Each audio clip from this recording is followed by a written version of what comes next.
Yo guys, so ako sa everyone, Bad Velocity X at syempre, bago po tayo mag-start, in 3, 2, 1, let's go Pokemon!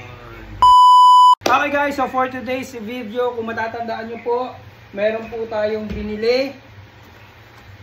Ito po mga Lodi na unbox na po natin to. So for today's video, itatry on o susukatin or i-fit po natin siya kung bagay po ba sa ating mga paa. So guys, konting info lang. Ito pong size na to is size 10, which is 9.5 po ako. So nag-add po ako ng half size kasi nga po this shoes is snug-fit.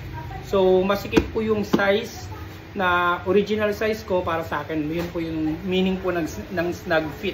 So kailangan mag-add ng size. So tingnan natin kung okay ba yung mag-add ng size for these shoes or dapat mag-stick na lang po sa original na size. So konting review ulit-ulit mga Lodi. So this is yan. So this is Jamoran 3 Halloween. Yan. Halloween. And this is the other part.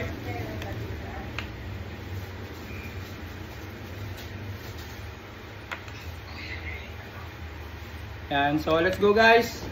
Fit na po natin to.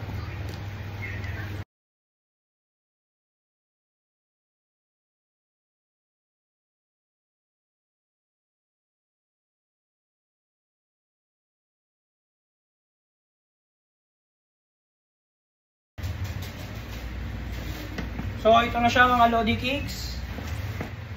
Front, side,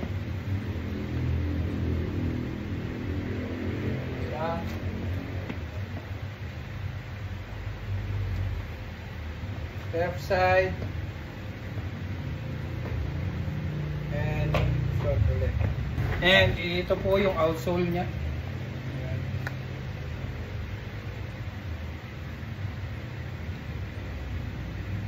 O, di ba? Nagterno, oh. Pwede na tayong pumorma na nakaganito, mga Lodi, oh. Oh, di ba? Angas.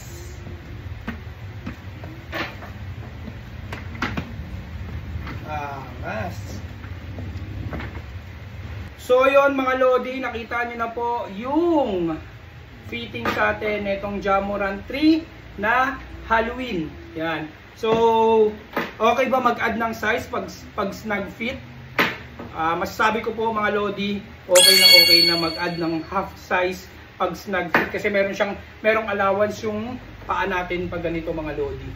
O di ba pwede o bagay sa forma natin ngayong araw. Ayun. So guys, hindi lang po bastang sapatos po itong Jamoran 3 Halloween, meron din po siyang special feature. Tingnan nyo guys ha, okay? So, tingnan natin ha kung ano yung special feature na ito mga Lodi ha. Okay? In 3, 2, 1. So, yun guys, ito po yung special feature ng Halloween Jamoran. So, hindi nyo ako nakikita mga Lodi. Tanging ito lang po na sapatos yung nakikita nyo. O, diba guys, ito po, may nakalagay po dito na Morant. Yan, yung grills nya. Yan, and ito po siya pag gabi. So meaning guys, glow in the dark itong sapatos na to. Yan. So ganito siya mga Lodi. Kung gusto nyong pailawin tong mahiwagang sapatos ni Jamoran na Halloween, yan, babaran nyo ng ganito mga Lodi. Yan, babaran nyo siya ng ganito para lumabas yung special feature ng sapatos na to mga Lodi Cakes. Yan, babaran nyo siya. Yan. So ito yung kinaganda dito sa sapatos na to. Tanging ito lang mga Lodi yung glow in the dark sa Jamoran 3. Ito lang po yung glow in the dark.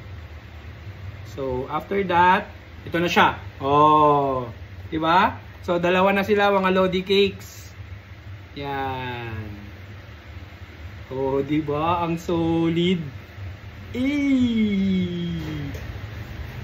So yun, nakita nyo na guys yung special feature ng sapatos na to na Jamoran 3 Halloween. So yan, so kaya ko to binili mga Lodi dahil nga dito sa special feature ng shoes na to. Lahat yan, pati yung grills niya na ilaw yan. So yan.